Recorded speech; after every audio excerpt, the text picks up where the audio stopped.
You're listening to the Trade Show Insights Podcast, Season 14, Episode 3.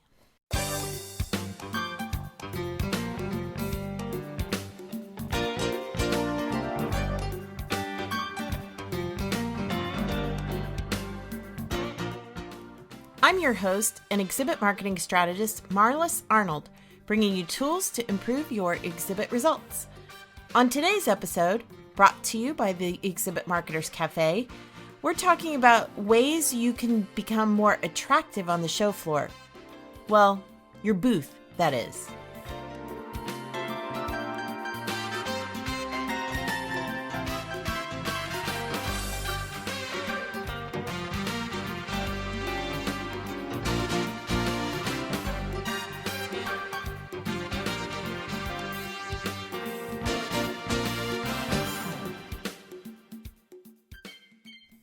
Exhibitors often believe that it's the trade show organizer's job to generate traffic, but that's not true. The show organizer's focus is on bringing attendees to the event, but it's up to you to draw them into your own booth space. One great way to do that is by designing an engaging booth attraction. Today's attendees are on sensory overload with colorful banners and LED walls at every turn. But all this visual stimulation becomes a blur, and the exhibits all begin to look the same. In order to stand out, you must take a different approach and become irresistibly engaging to attendees. So here are 6 key strategies to make your booth more attractive. 1. Create activities to appeal to your ideal target audience, not just bring in the masses. Sure, everyone likes to be the most popular booth on the show floor, but exactly what does that get you? Probably not the most qualified leads. Instead, take time to define your ideal client and how they think, the solutions they desire, and what delights or frustrates them. People crave experiences more than things. So find an activity that speaks to them and creates a personal connection, and you'll become a magnet for the right audience. 2. Design an interactive activity that educates, entertains, engages, and overcomes objections. Sound like a tall order? It doesn't have to be. Games or multisensory experiences are often good for this because they're fun and educational without feeling like a recitation of facts about your products or services. Be share-worthy by providing Instagrammable moments so attendees can't help but spread the word about both your exhibit and your company.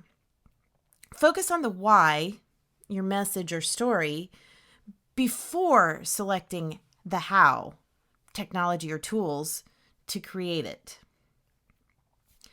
3, build memorability for your message and brand with meaningful connections.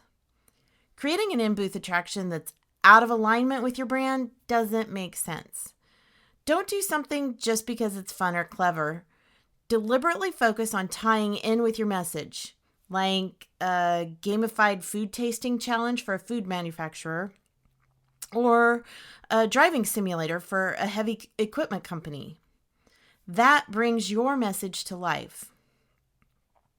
4, train your staff how to manage the traffic that's coming to your booth.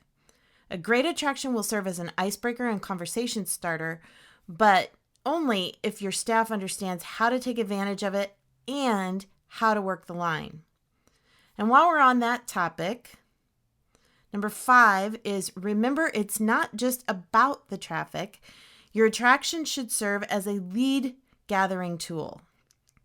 You're not there to win a popularity contest, so focus on gathering information from those hot leads who are drawn into your booth so that you can follow up with them later. And finally, 6, stack the odds in your favor by promoting your booth attraction before the show. Put out teasers so attendees will be curious to check it out. Give them a reason to put your exhibit on their must-see list, or in other words, a call to action. So, what kind of engagement would be right for your exhibit? That's a question with as many answers as there are exhibitors, because the very idea is to be unique, not a cookie-cutter copy of anyone else on the show floor. So here are some great ways to jumpstart that idea generation process. Check out the Center for Exhibition Industry Research, or CEIR, report titled Design to Engage: How to Build Elements of Engagement into Booth Designs, which includes 3 case studies incorporating engaging attractions. And it's written by yours truly.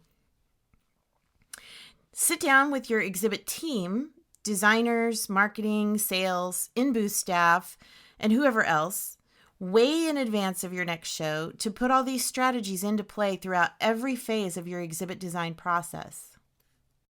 And study the show's prospectus and other data to uncover the various audience personas, then craft an attraction that appeals to each persona. It may take some brainstorming, but when you get it right, you'll be rewarded with a flood of exactly the kind of attendees that you want to meet.